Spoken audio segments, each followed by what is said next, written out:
Dear student, today one more question is from physics.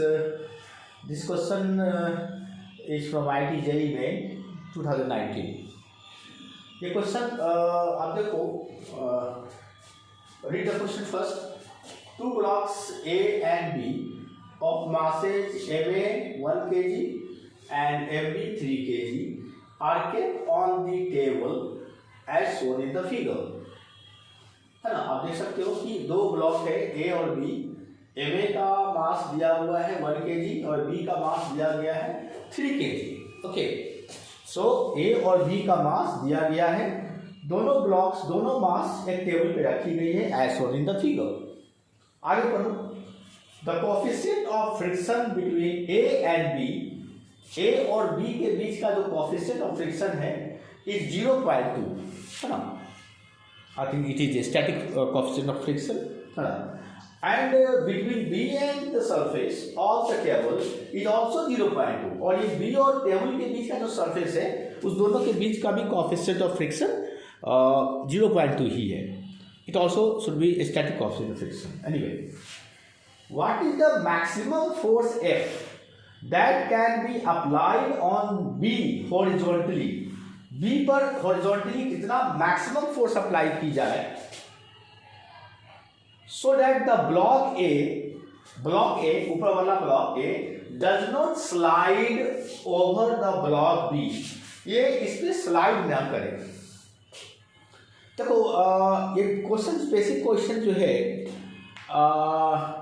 आप ऐसे समझो कि अगर आप कभी कभी आपने देखा होगा कि अगर ये हमारा पेन है, हम ये हाथ पे रखे हुए हैं, अगर हम इस पेन, ये हाथ को अगर धीरे धीरे ला रहे हैं तो पेन मेरे इस हाथ के साथ साथ आ रहा है ना. आप देखो, ये पेन है ना, ये डस्टर है, ये डस्टर है, ये मेरे पाँव पे रखा गया है ना. हम अपने हाथ को धीरे धीरे ला रहे हैं तो डस्टर भी मेरे हाथ के साथ साथ आ रहा है. देखो, ये साथ साथ आ रहा है. डस्टर हमारे पाँव पे रखा गया है और हम धीरे धीरे ला रहे हैं तो डस्टर भी हमारे पाँव के साथ धीरे धीरे आ रहा है. नो प्रॉब्लम, चलो ठीक है. लेकिन अगर हम अपने हाथ को तेजी से खींच ले तो व्हाट विल फाइंड? हमारा हाथ तो आगे आ गया, डस्टर वही का वही रह गया. बहुत ही कॉमन ये एग्जाम्पल है, आपने पहले भी देखा होगा. I repeat the same. देखो, पाम को मैंने रखा है, डस्टर धीरे धीरे आ रहा है तो साथ साथ आता है.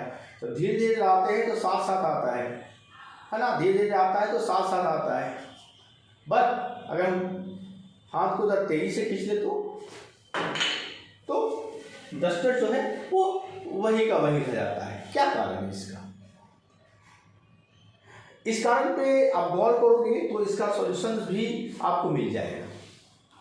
देखो, होता क्या है, आपने न्यूटन्स फर्स्ट लॉ पढ़ा, लॉ ऑफ इनर्शिया पढ़ा. लॉ ऑफ इनर्शिया क्या कहता है कि अगर किसी ऑब्जेक्ट पे जब तक कि एक्सटर्नल फोर्स ना लगे वो अपने पुराने अवस्था में, पुराने स्टेट में रहना चाहता है. वो रेस्ट का भी एक अवस्था हो सकता है. अगर वो रेस्ट में है तो रेस्ट में रहना चाहेगा, और अगर यूनिफॉर्म मोशन में है तो यूनिफॉर्म मोशन में रहना चाहेगा. तो अभी डस्टर रेस्ट में है तो ये रेस्ट में रहना चाहेगा. और अगर हम तेजी से हाथ खींच लेते हैं तो ये डस्टर वही का वही रह जाता है, नीचे गिर जाता है. लेकिन सवाल ये है, ये तो चलो ठीक है कि इनर्शिया के कारण ये गिर जाता है.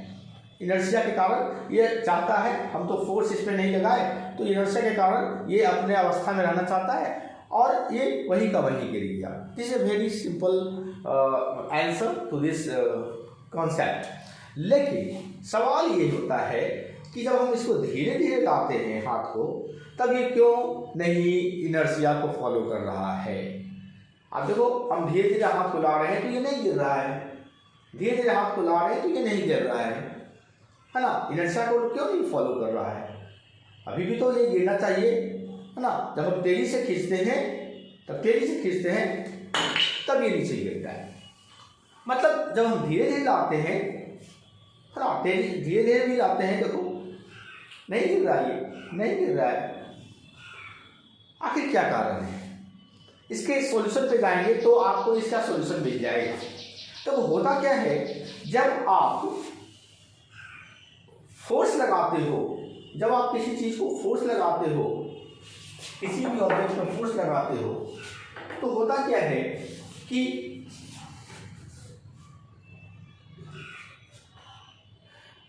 ये सपोज एक सरफेस है ये और एक दूसरा ऑब्जेक्ट है, ओके।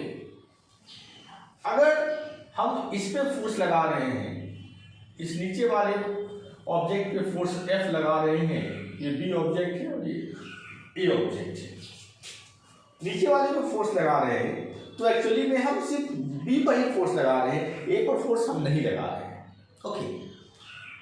थोड़ी देर के लिए इमेजिन करो कि फ्रिक्शन नहीं है।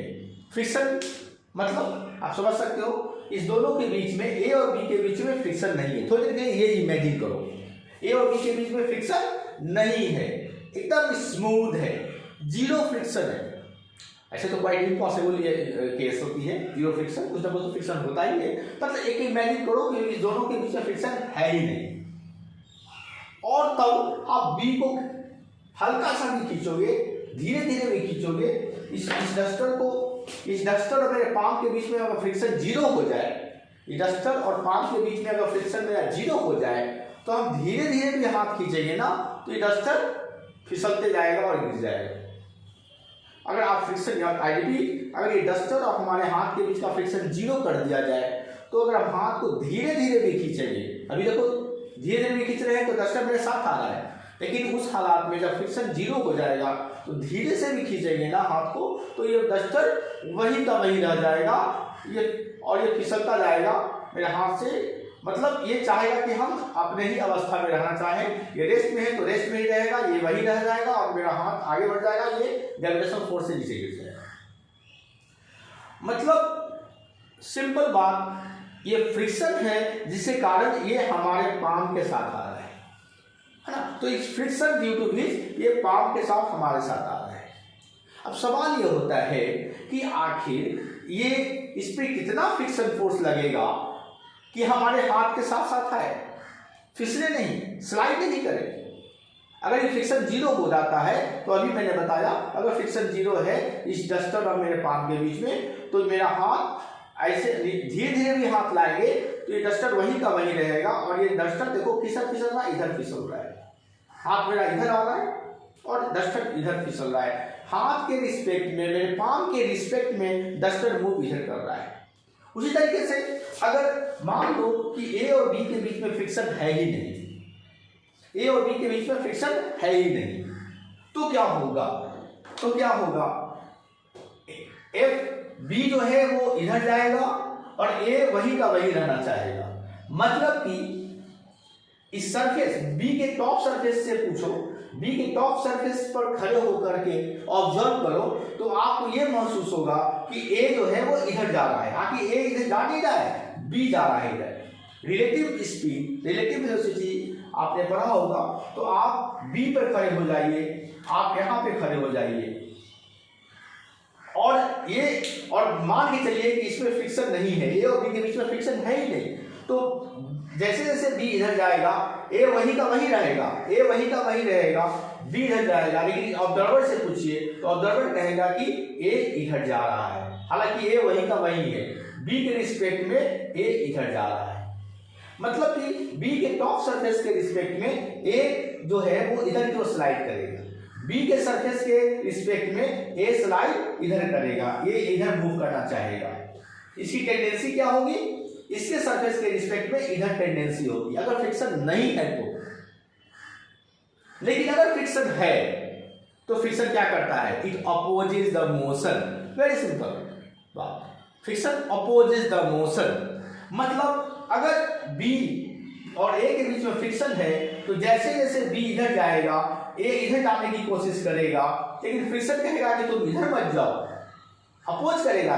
ए इधर जाने की टेंडेंसी रखेगा, इधर टेंड करेगा, टेंड करेगा इधर मूव करने के लिए, लेकिन बी इस पे इधर की ओर फ्रिक्शन फोर्स लगाएगा। मतलब बी जो ए पे जो फ्रिक्शन फोर्स लगाएगा वो इस दिशा में होगी फ्रिक्शन फोर्स ऑन ए। ए मतलब फ्रिक्शन फोर्स ऑन ए इस दिशा में लगाएंगे अगर फ्रिक्शन है तो। अब ये फ्रिक्शन फोर्स होती कितनी है, तो आपने पढ़ा होगा कि फ्रिक्शन फोर्स का जो फॉर्मूला है वो है म्यू मतलब coefficient of friction times normal. मतलब इस पे जितनी नॉर्मल लग रही है, इस पे नॉर्मल कितनी लग रही है, तो ये ए पे एम जो है, ए जो ऑब्जेक्ट है इसका मास है एम ए, इसका मास है एम ए, तो एम ए इंटू जी के बराबर वेट नीचे की ओर काम कर रहा है। ये इस सरफेस को, बी के सरफेस को एम ए जी से नीचे प्रेस कर रहा है नॉर्मली, तो बी सरफेस क्या करेगा, ए पे ऊपर की ओर नॉर्मल रिएक्शन लगाएगा। तो बी का जो सरफेस है ए पे जो ऊपर की ओर नॉर्मल रिएक्शन लगा रहा है, this normal time the coefficient of friction between A and B. A और बी के बीच में कोएफिशिएंट फ्रिक्शन 0.2 दिया गया है, तो मेरा एफ ए जो हो जाएगा, एफ ए मतलब friction between A and B is equal to 0.2 into normal. और नॉर्मल कितना के बराबर होता है, क्योंकि ये ए जो है वो इक्विलिब्रियम में है, वर्टिकली इक्विलिब्रियम में। वर्टिकली इक्विलिब्रियम मतलब ये ना ऊपर जा रहा है ना नीचे जा रहा है। इसका मतलब है जितना एम ए जी लग रहा है नीचे की ओर उतना ही फोर्स एन बी होगा, दोनों इक्वल होगा। मतलब एन इज इक्वल टू हम लिख सकते हैं 0.2 इंटू एम ए जी। अब आप देखो 0.2 एम ए का वैल्यू आपको दिया गया है 1 केजी, 1 केजी, और जी का वैल्यू अगर हम 10 ले लेते हो तो ये कितना हो जाएगा 2 न्यूटन। मतलब फ्रिक्शन फोर्स, इस लिमिटिंग फ्रिक्शन फोर्स इसको कर सकते हैं, इतना मैक्सिमम फ्रिक्शन फोर्स 2 न्यूटन के बराबर लग रही है। कौन लगा रहा है, बी का सरफेस ए के ऊपर। मतलब 2 न्यूटन से बी का कोशिश यही होगा कि ए जो है वो इधर मूव ना करे। ए जो है वो 2 न्यूटन के कारण इधर मूव कर रहा है। तो अगर सवाल में है कि ए को स्लाइड नहीं करना है, देखो, so that block A does not slide over block B, A B पे स्लाइड ना करे। इसके लिए हमारी कोशिश क्या होगी कि इस पे 2 न्यूटन से ज्यादा फोर्स ना लगे। ये जो फ्रिक्शन है, बी का फ्रिक्शन ए पे जो लग रहा है वो 2 न्यूटन लग सकता है, मैक्सिमम 2 न्यूटन लग सकता है। इससे ज्यादा फ्रिक्शन फोर्स ये नहीं लगा सकता। This is also known as limiting friction force. तो अगर ये ए 2 न्यूटन से इधर जाना चाहेगा तो बी उसको रोक लेगा 2 न्यूटन से। अगर ए इधर 2 न्यूटन से कम से जाना चाहेगा तब भी 2 न्यूटन इसको रोक लेगा। लेकिन अगर ये ए 2 न्यूटन से ज्यादा कोशिश करेगा जाने का 3 न्यूटन से, तब ये नहीं रोक पाएगा। तब आप देखोगे स्लाइड कर जाता है। जब आप हाथ को तेजी से खींचते हो तो वो, अभी भी देखो फ्रिक्शन है, मेरे हाथ में फ्रिक्शन है तो साथ साथ आ रहा है, लेकिन हम तेजी से खींच लेंगे तो ये स्लाइड कर जाएगा। क्यों स्लाइड करेगा, क्योंकि हमने फोर्स ज्यादा लगाया और ये उतना ही फोर्स से ये पीछे हटने की कोशिश करेगा। तो अगर हम ज्यादा फोर्स लगाएंगे तो ये इसकी टेंडेंसी होगी उतना ही फोर्स के इक्विवेलेंट इधर मूव करने का। अगर हम 10 न्यूटन लगा देंगे, 10 न्यूटन से अगर ये मतलब ये ज्यादा फोर्स से ये खींचेंगे तो उतना ही फोर्स से ये इधर भागने की कोशिश करेगा। तो हमारी जो इस पे ए पे जो फोर्स लगनी चाहिए वो 2 न्यूटन से ज्यादा नहीं लगनी चाहिए। अगर 2 न्यूटन से ज्यादा लगेगी तो ये स्लाइड कर जाएगा। पहली बात, मतलब ये आधा पहुंच गए सोल्यूशन पे। 2 न्यूटन से ज्यादा फोर्स नहीं लगनी चाहिए क्योंकि ये फ्रिक्शन फोर्स 2 न्यूटन है। अब सवाल ये उठता है कि अगर इस पे 2 न्यूटन ही फोर्स लगनी चाहिए तो इसमें एक्सीलरेशन कितना आएगा। लिखेंगे if 2 newton of force is applied on MA, then its acceleration, इसका एक्सेलरेशन कितना होगा, acceleration A is equal to कितना हो जाएगा। तो simple, mass force upon mass, mass कितना है 1 kg, A का मास है 1 kg, तो 2/1 कितना होता है 2 मीटर पर सेकेंड स्क्वायर।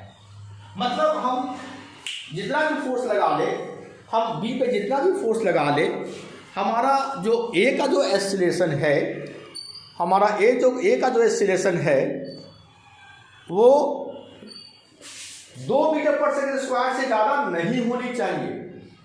2 मीटर पर सेकंड स्क्वायर से ज़्यादा एक्सीलरेशन होगा इसका, तो इसका मतलब इस पर ज़्यादा 2 मीटर से ज़्यादा फोर्स लग रहा है, और 2 मीटर से ज़्यादा फोर्स लगेगा इस पर, तो ये स्लाइड कर जाएगा, बी पर स्लाइड कर जाएगा, क्योंकि 2 मीटर फ्रिक्शन फोर्स के कारण ही आगे साथ साथ जा रहा है। सिंपल बात।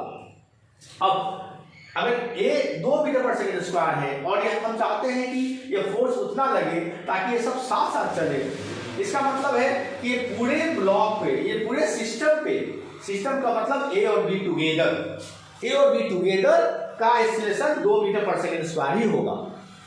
Okay, so take a screenshot, I am going to clean the board first. Okay, तो हमारा जो एक्सीलरेशन है 2 मीटर पर सेकंड स्क्वायर आया, जिसका मतलब है कि कॉमन एक्सीलरेशन जो है, इसका मतलब है कि common acceleration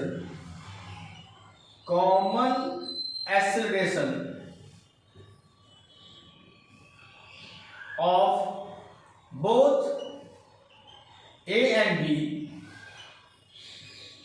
is equal to 2 metre पर सेकेंड स्क्वायर।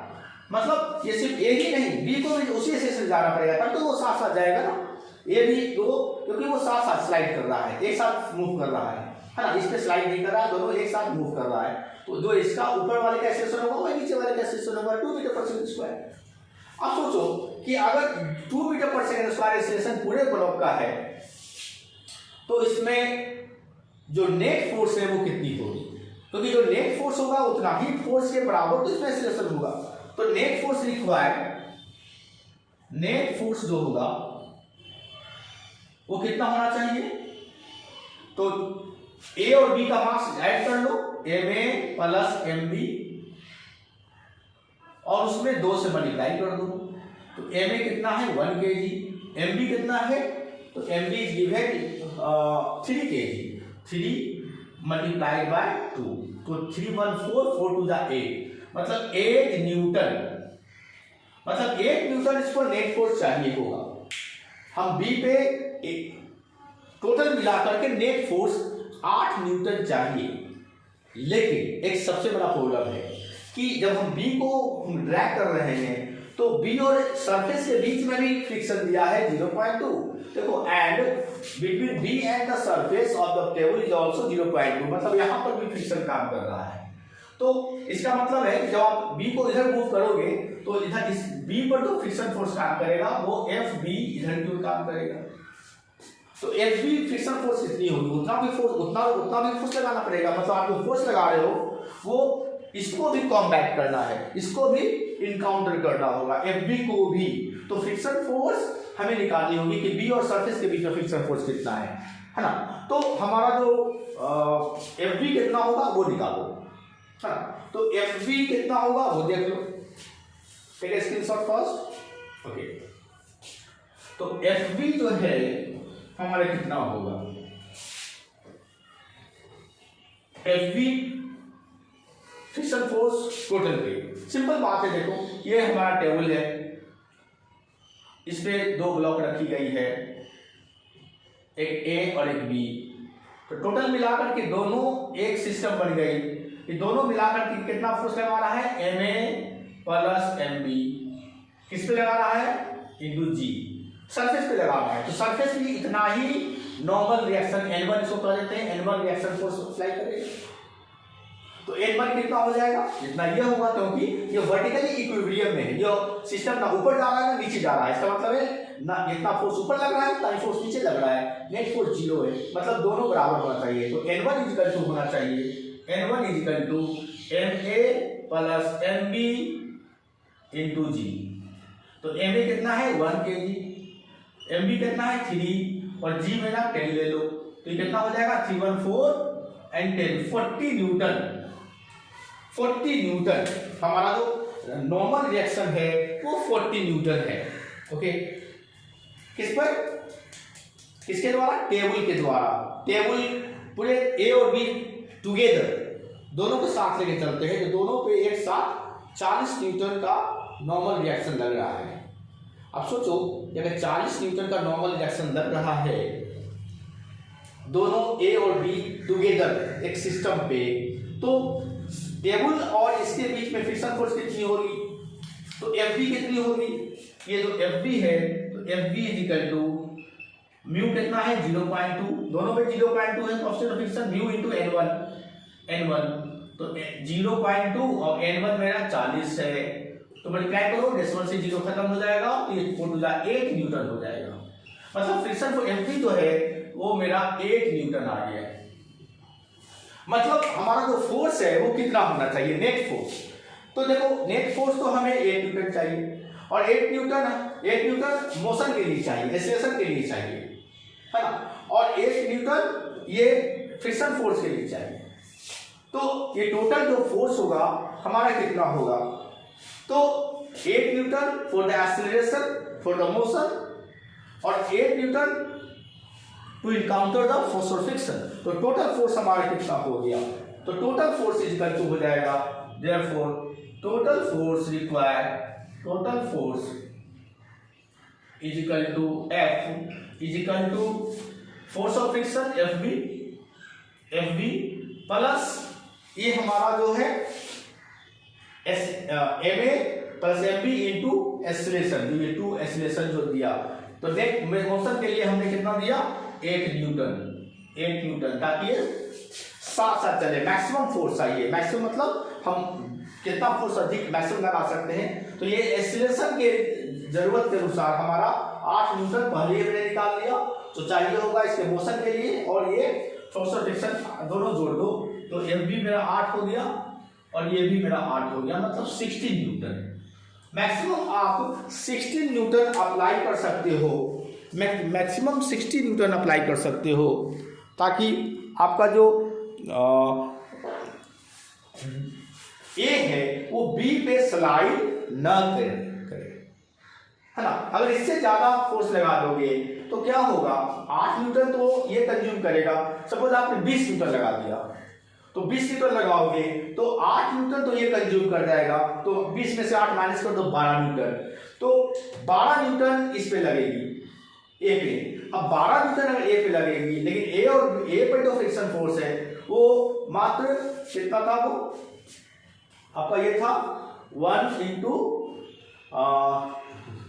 10 इंटू 20, है ना। सो इसकी जो फोर्स ऑफ फ्रिक्शन जो है वो एफ ए का फ्रिक्शन फोर्स कम था, तो क्या होगा, ये स्लाइड कर जाएगा, ये स्लाइड कर जाएगा। ए पे जो फोर्स ऑफ फ्रिक्शन कितनी लग रही थी, तो एम ए 1 इंटू जी हमारा 10 इंटू 0.2 मतलब 2 न्यूटन, तो 2 न्यूटन इस पर फोर्स ऑफ फ्रिक्शन लग रही थी, तो 2 न्यूटन फ्रिक्शन फोर्स लग रही थी। इसका मतलब 2 न्यूटन से ज्यादा अगर लगेगा तो नेचुरली है कि ये स्लाइड कर जाएगा। तो हमारी जो मैक्सिमम फोर्स ऑफ फ्रिक्शन है वो 16 न्यूटन होनी चाहिए, ताकि बी पे ए स्लाइड न करे। Hope you must have understood the solutions. Okay, thank you.